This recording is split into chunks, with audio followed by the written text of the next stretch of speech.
Hey, good evening, everybody. Sorry that this episode 4 is going to be a little bit late here. I do apologize for that. Been dealing with some things in the house, especially since everyone's been sick.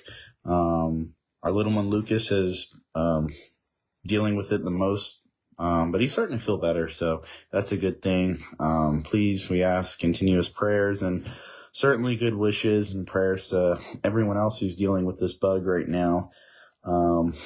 But yeah, that's just kind of the quick update, and I do apologize. I didn't want to intend on missing a single day, but things happen, but that's not going to stop this. Okay. So just bear with me on that. We did finish 7 through 9 the other day, and we're going to pick right up with Genesis 1, chapter 10, all the way to 12. Okay, so we're going to get right into this, all right? Again, just as a reminder, I am in the ESV book. Please use whatever book that you feel is best for you. And then write in the comments if you think a scripture in your version kind of puts off maybe a slightly different message or different interpretation that you perceive from it. I would love to hear that. So like this, comment, share with anyone that you think this is going to be beneficial to. I think this is going to be beneficial across the board. So let's get into it. Genesis 1, chapter 10. Pardon me. These are the generations of the sons of Noah, Shem, Ham, and Japheth. Sons were born to them after the flood. The sons of Japheth, Gomer, Magog, Madai, Javan, Tubal, Meshech, and Tyrus. The sons of Gomer, Ashkenaz, Riphath, Togarmah. I know you're giggling. The sons of Javan, Elisha, Tarshish, Kittim, and Dodanim. From these, the coastland people spread in their lands, each with their own language, by their clans and their nations.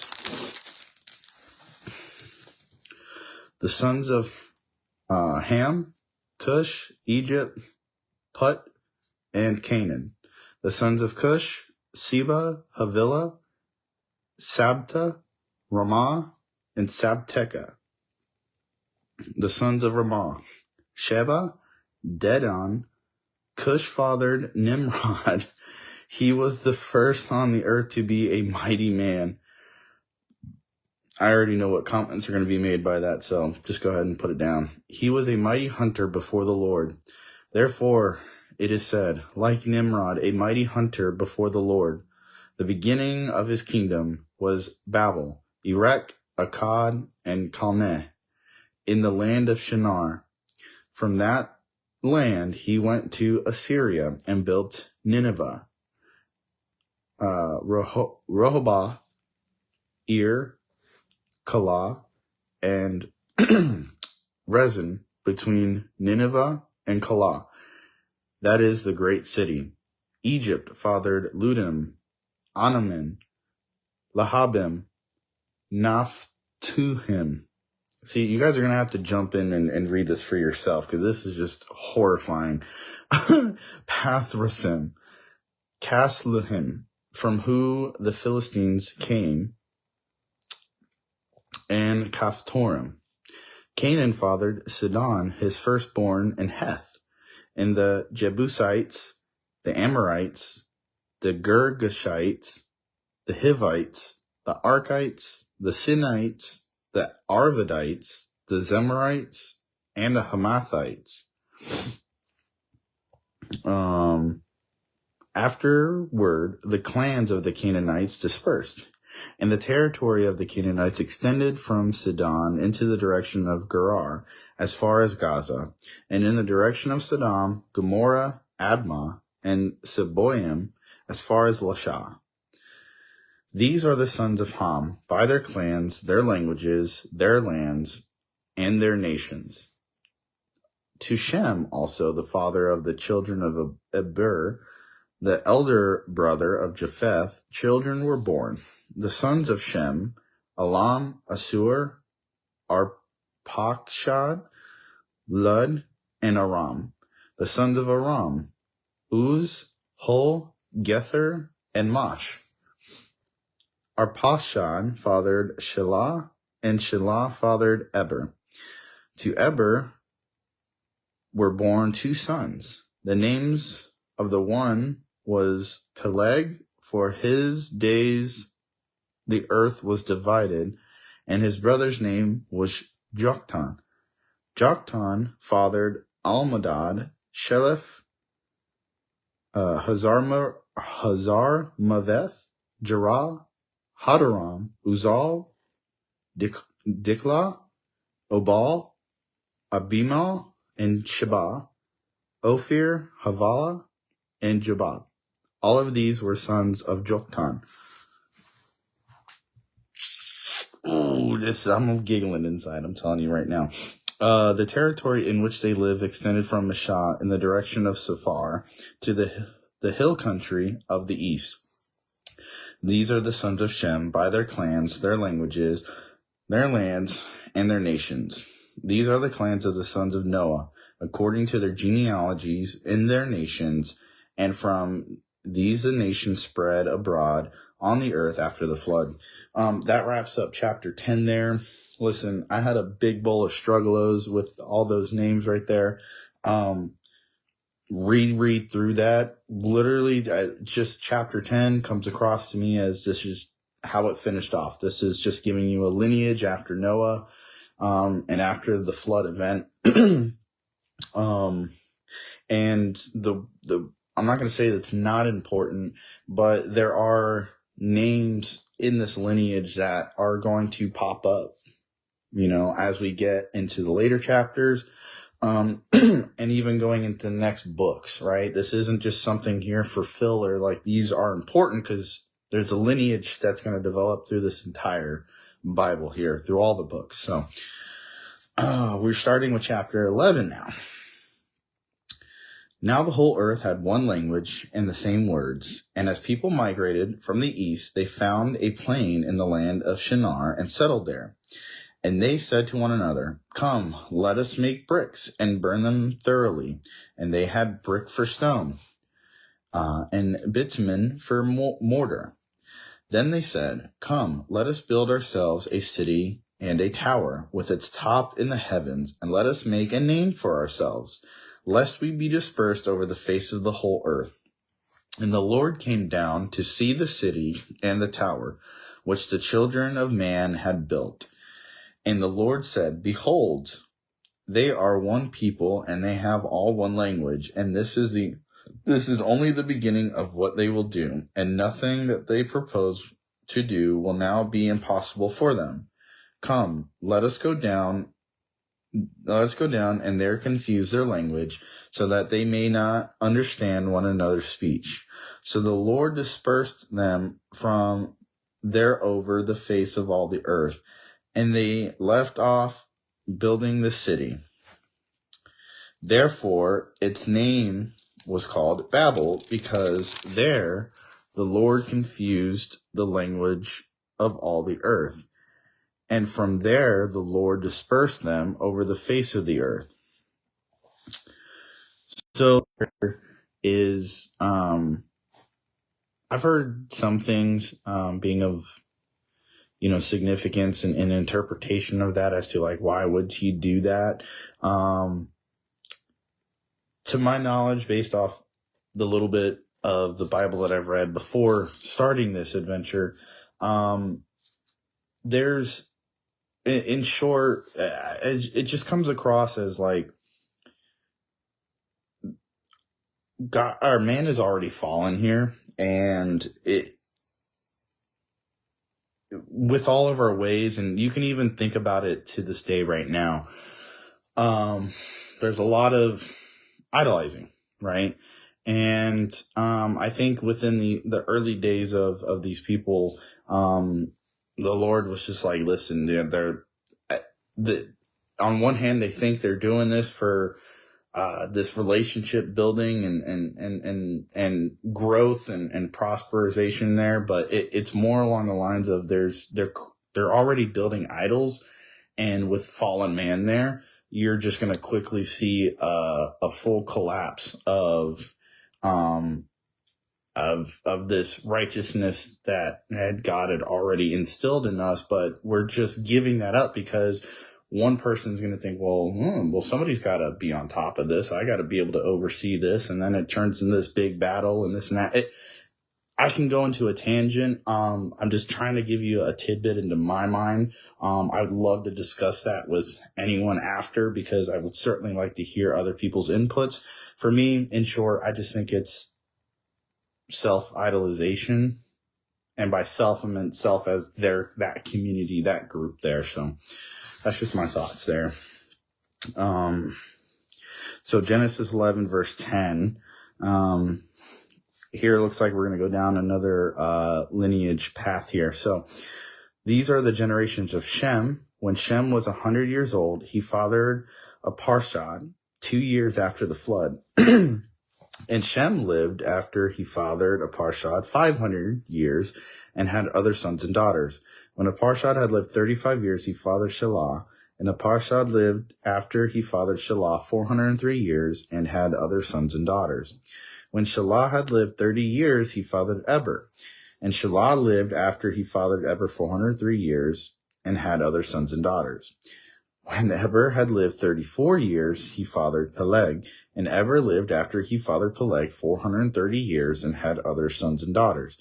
When Peleg had lived 30 years, he fathered Reu.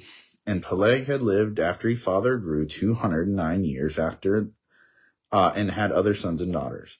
When Reu had lived 32 years, he fathered Serug. And Reu lived after he fathered Serug 207 years and had other sons and daughters. When Serug had lived 30 years, he fathered Nahor. And Serug lived after he fathered Nahor 200 years and had other sons and daughters. When Nahor had lived 29 years, he fathered Terah. And Nahor lived after he fathered Terah 119 years and had other sons and daughters. When Terah had lived 70 years, he fathered Abram, Nahor, and Haran. These are the generations of Terah. Terah fathered Abram, Nahor, Haran, and Haran fathered Lot. Haran died in the presence of his father, Terah, in the land of his kindred, in Ur of the Chaldeans. And Abram and Nahor took wives. The name of Abram's wife was Sarai, and the name of Nahor's wife, Milcah, and the daughter of Haran, the father of Milcah and Iscah. Now Sarai was barren, she had no child. Terah took Abram his son, and Lot the son of Haran, his grandson, and Sarai his daughter-in-law, his son Abram's wife, and they went forth together from Ur to the Chaldeans to go into the land of Canaan. But when they came to Haran, they settled there. These days of Terah were 205, and Terah died in Haran. So, another lineage breakdown. To me, probably the two biggest names stepping out of Noah that most people, not just followers, but just everyday people, if you had to start asking some names, eventually you're going to hear not just Noah, but Abram. And I'm going to stick with Abram for a sec because there's going to be something that changes down the road here. If you haven't read this book of Genesis yet, but that's a big name. And Lot, that's going to be coming up in this. So there are reasons why the Bible puts this extensive lineage in here. Again, it's not filler. It's so that you can follow the path. Okay. My interpretation. Okay. So now we're starting in chapter 12 to finish off episode 4 here. So, now the Lord said to Abram, "Go from your country and your kindred and your father's house to the land that I will show you, and I will make you a great nation, and I will bless you and make your name great, so that you will be a blessing. I will bless those who bless you, and him Who dishonors you, I will curse, and in you all the families of the earth shall be blessed. So Abram went as the Lord had told him, and Lot went with him. Abram was 75 years old when he departed from Haran, and Abram took Sarai his wife, and Lot his brother's son, and all their possessions that they had gathered, and the people that they had acquired in Haran, and they set out to go to the land of Canaan. When they came to the land of Canaan, Abram passed through the land up to the place at Shechem, to the oak of Moreh. At the time, the Canaanites were in the land. Then the Lord appeared to Abram and said, to your offspring I will give this land. So he built there an altar to the Lord who had appeared to him. From there he moved to the hill country on the east of Bethel and pitched his tent, with Bethel on the west and Ai on the east. And there he built an altar to the Lord and called upon the name of the Lord. When Abram journeyed on, still going toward Negeb. Verse 10, now there was a famine in the land. So Abram went down to Egypt to sojourn there, for the famine was severe in the land. When he was about to enter Egypt, he said to Sarai his wife, I know that you are a woman beautiful in appearance, and when the Egyptians see you, they will say, this is his wife. Then they will kill me, but they will let you live. Say you are my sister, that it may go well with me because of you, and that my life may be spared for your sake. When Abram entered Egypt, the Egyptians saw that the woman was very beautiful. And when the princes of Pharaoh saw her, they praised her to Pharaoh. And the woman was taken into Pharaoh's house. And for the sake he dealt well with Abram, and he had sheep, oxen, male donkeys, male servants, female donkeys, and camels. But the Lord afflicted Pharaoh and his wife with great plagues because of Sarai, Abram's wife. So Pharaoh called Abram and said, what is this you have done to me? Why did you not tell me that she was your wife? What did you say? Why did you say she is my sister, so that I took her for my wife?